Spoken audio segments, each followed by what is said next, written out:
Hello, my name's Francis Briers, sometimes known as the Rev, and I had a question about acceptance.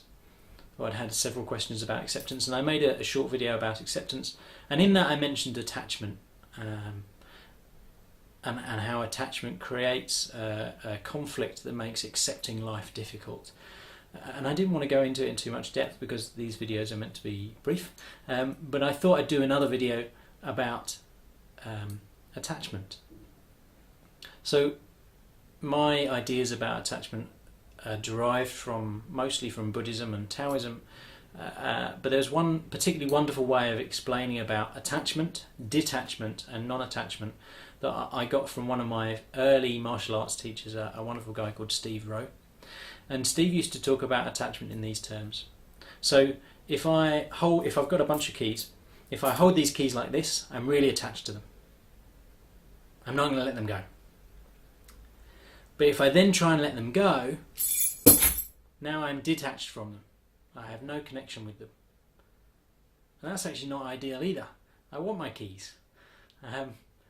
So attachment doesn't work very well because if someone steals them or if I lose them, then I'm going to get very upset. But detachment doesn't really work either because now I don't have them.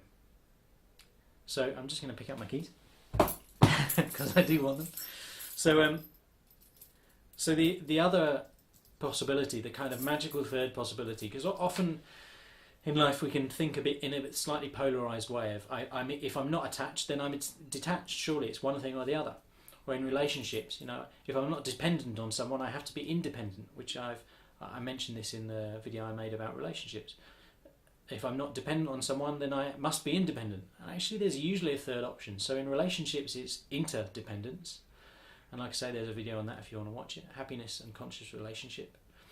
And in terms of things more generally in life, or attachment, there's attachment, detachment, and then there's what Buddhists refer to as non-attachment.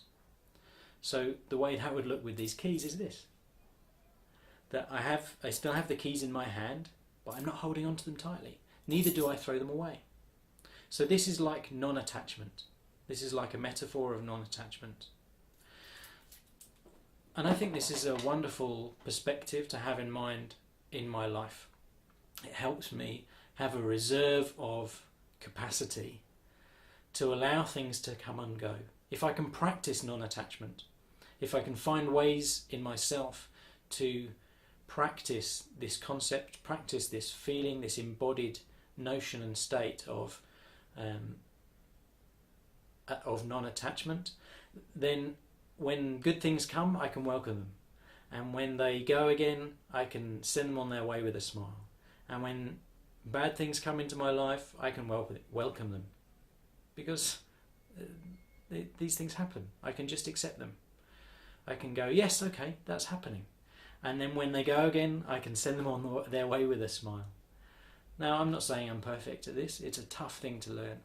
But if you can find practices, ways of practicing this concept of non-attachment, of walking through life with an attitude of non-attachment, then it's my experience that I have a greater sense of joy, that I stay more balanced, that I more easily enjoy my life, more readily enjoy my life. And the tough times don't rock my world quite as much as they could. So hopefully that's a useful idea to ponder and maybe work with. And it's offered, as ever, with love.